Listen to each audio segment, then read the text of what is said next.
Hello everyone, welcome to back my YouTube channel Nursing Beat. Today I'm going to discuss about pernicious anemia.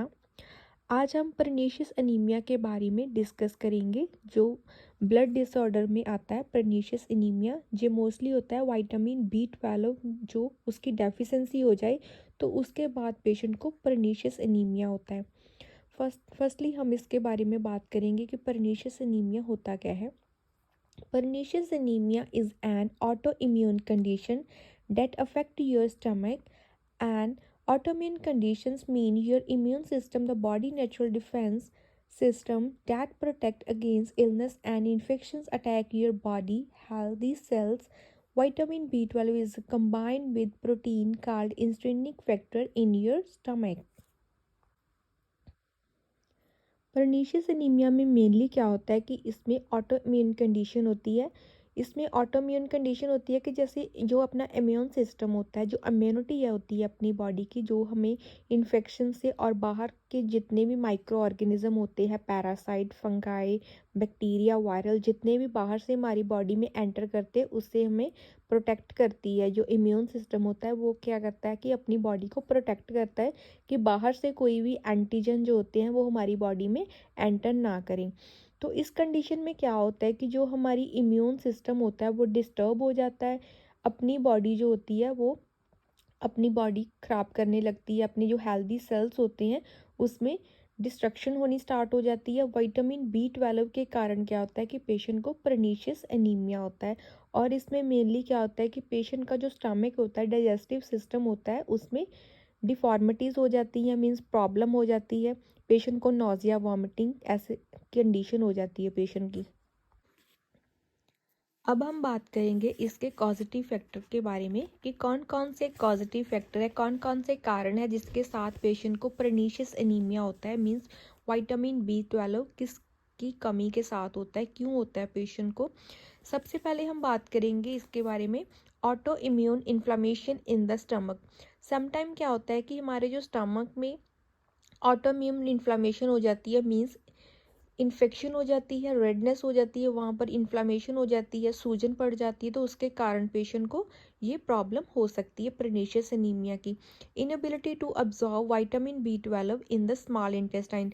Sometime क्या हमारी body में क्या होता है कि due to low immune system vitamin B12 जो होता है वो प्रॉपरली हमारी स्मॉल इंटेस्टाइन में अब्जॉर्ब नहीं होता, उसके कारण भी पेशेंट को पर्नीशियस एनीमिया की प्रॉब्लम हो सकती है।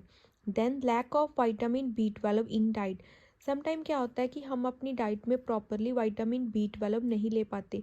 जो मेनली अगर हम बात करें विटामिन B12 की डाइट की बात करें तो मेनली क्या होता है कि जो नॉन वेज होता है उसमें ये ज़्यादा होता है, जैसे कि एग हो गया, और जो चिकन होता है उसमें बहुत ज़्यादा इसकी अमाउंट होती है। जो मोस्टली वेजिटेरियन होते हैं उनको पर्नीशियस एनीमिया की शिकायत रहती है। तो हमें क्या करना चाहिए, अपनी जो डाइट है, डेली डाइट, उसमें प्रॉपरली विटामिन B12 को ऐड करना चाहिए ताकि हम पर्नीशियस एनीमिया से बच सकें। Next is due to certain immune auto immune endocrine disease. Sometime क्या होता है कि हमारी बॉडी में ऑटो इम्यून एंडोक्राइन डिसऑर्डर हो जाते हैं तो उसके कारण भी पेशेंट को पर्नीशियस एनीमिया की शिकायत हो सकती है। फर्स्ट जैसे कि टाइप 1 डायबिटिक मेलाइटिस। अगर किसी को टाइप 1 डायबिटिक मेलाइटिस हो, मीन्स शुगर की प्रॉब्लम हो, तो उसके कारण भी पेशेंट को पर्नीशियस एनीमिया हो सकता है। Next is hypoparathyroidism. समटाइम क्या होता है कि पेशेंट को अगर थायराइड की प्रॉब्लम हो तो उसके कारण भी पेशेंट को पर्नीशियस एनीमिया हो सकता है। एडिसन डिसीज़ हो अगर किसी को, उसके कारण भी हो सकता है। ग्रेविस डिसीज़ हो, इसके बारे में हम फर्दर डिस्कस करेंगे एक्सप्लेनेशन में। Next risk factor. अगर हम इसके रिस्क फैक्टर की बात करें तो सबसे पहले आता है फैमिली हिस्ट्री। अगर किसी को एक जनरेशन में किसी पेरेंट्स को क्या है कि अगर पर्नीशियस एनीमिया की प्रॉब्लम है, मींस विटामिन B12 की डेफिशिएंसी है, तो फर्दर जो डिसीज़ होती है वो उसके ऑफस्प्रिंग में, बेबी में ट्रांसफ़र हो जाती है one generation to next generation. Next is having, अगर किसी को टाइप 1 की डायबिटिक मेलाइटिस टाइप 1 की प्रॉब्लम है तो उसके कारण भी पेशेंट को पर्नीशियस एनीमिया हो सकता है।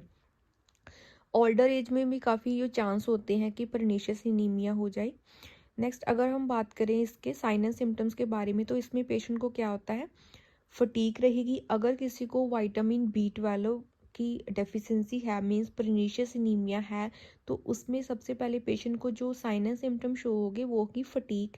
फटीक क्या होती है कि पेशेंट को थकावट महसूस होगी, बिना काम किए भी पेशेंट को थकावट रह सकती है, वीकनेस होगी, हेडेक हो सकती है पेशेंट को, चेस्ट में पेन हो सकती है, वेट उसका लॉस हो सकता है, और उसकी स्किन जो होती है वो पेल रहेगी, मीन्स येलोइश हो सकती है।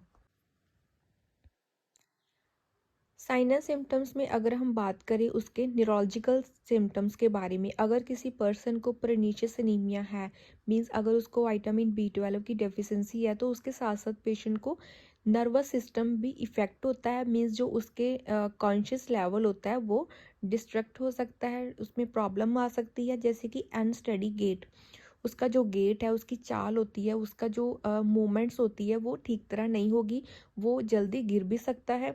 Next is peripheral neuropathy. Peripheral neuropathy क्या होगी कि उसके लेग्स में नमनेस हो सकती है, उसके हैंड्स में, फीट में नमनेस हो सकती है, सुनपन हो सकता है, उसमें मसल वीकनेस हो सकती है, उसके मसल्स जो होते हैं वो काफ़ी टायर्ड रह सकते हैं। इस कंडीशन में पेशेंट डिप्रेशन में भी हो सकता है, पेशेंट काफ़ी लैक ऑफ इंटरेस्ट हो सकता है किसी भी चीज़ में, उसका मेमोरी लॉस हो सकती है पेशेंट की। अगर किसी पेशेंट को डेफिशिएंसी है विटामिन B12 की, तो उसके साथ साथ क्या होगा, पेशेंट को मेमोरी लॉस हो सकती है, क्योंकि मेमोरी लॉस में होगा कि पेशेंट को अगर हम रिमेंबर करवाएं किसी बात के बारे में, जैसे चाइल्डहुड या कल क्या खाया, कुछ किसी की बात भी वो प्रॉपरली कंसंट्रेट नहीं कर पाएगा, उसकी मेमोरीज में लॉस हो सकती है। डिमेंशिया भी इसमें होता है कि पेशेंट प्रॉपरली कंसंट्रेट नहीं कर पाता, उसकी मेमोरी जो होती है वो लॉस हो जाती है। Next is other symptoms. Other symptoms में है नोजिया, वॉमिटिंग, पेशेंट को डाइजेस्टिव सिस्टम की प्रॉब्लम हो सकती है, GI प्रॉब्लम्स काफ़ी होंगी अगर पेशेंट को परनीशियस एनीमिया है, कन्फ्यूज़न रहेगी, न्यूरोलॉजिकल जो स्टेटस है उसका वो डिस्टर्ब हो जाएगा, कॉन्स्टिपेशन मीन्स GI ट्रैक जो होती है वो डिस्टर्ब हो जाएगी, लॉस ऑफ एपेटाइट, उसकी भूख, उसको प्रॉपरली भूख नहीं लगेगी, हार्ट बर्न होगा पेशेंट को। और नेक्स्ट इज डायग्नोसिस। अगर पेशेंट को परनीशियस एनीमिया है, विटामिन B12 की डेफिशिएंसी है, तो हम कौन कौन से टेस्ट करवाएंगे, CBC करवाएंगे, कंप्लीट ब्लड टेस्ट करवाएंगे, इसमें विटामिन B12 का टेस्ट करवाएंगे, और इसमें हम intrinsic factor and parietal test antibody करवाएंगे इसमें। Next is treatment. अगर इसके ट्रीटमेंट की बात करें तो सबसे पहले क्या होता है कि अगर पेशेंट को विटामिन B12 कम है, तो उसके अकॉर्डिंग हम पेशेंट को डेली इंजेक्शन देंगे या वीकली देंगे। उसके बाद उसकी डोज जो होती है वो हम उसमें काफ़ी डिफ्रेंशिएट कर सकते हैं, उसमें गैप डाल सकते हैं, बाद में मंथली हम उसको ट्रांसमिट कर सकते हैं इंजेक्शन। और उसके बाद हम पेशेंट को जो विटामिन B12 है वो ऑरली दे सकते हैं instead of injection, means injection की बजाय हम पेशेंट को ऑरली भी विटामिन B12 स्टार्ट कर सकते हैं, उसकी जो टैबलेट्स होती है वो पेशेंट को हम दे सकते हैं। Next is complication. अगर पेशेंट को विटामिन B12 की डेफिशिएंसी है, परनीशियस एनीमिया है, तो उसके साथ साथ पेशेंट को कौन कौन से कॉम्प्लिकेशन आ सकते हैं। Firstly is peripheral nerve damage. उसकी जो पेरिफेरल है, जनरल जो नर्व है वो डैमेज हो सकती है, काफ़ी रिस्क हो सकते हैं उसकी नर्व जो है वो प्रॉपरली वर्क नहीं, जैसे कि उसमें हाथ और जो पाँव होते हैं उसमें सुनपन हो सकता है। Next is digestive track problem. Digestive track infection जैसे कि GI प्रॉब्लम, जैसे कि नोजिया, वॉमिटिंग, कॉन्स्टिपेशन, पेशेंट को ऐसे लाइक प्रॉब्लम हो सकती है। मेमोरी प्रॉब्लम हो सकती है। मेमोरी प्रॉब्लम में क्या हो सकता है, पेशेंट को कन्फ्यूज़न रहेगा, पेशेंट को प्रॉपरली कंसंट्रेट नहीं कर पाएगा किसी एक चीज़ पे।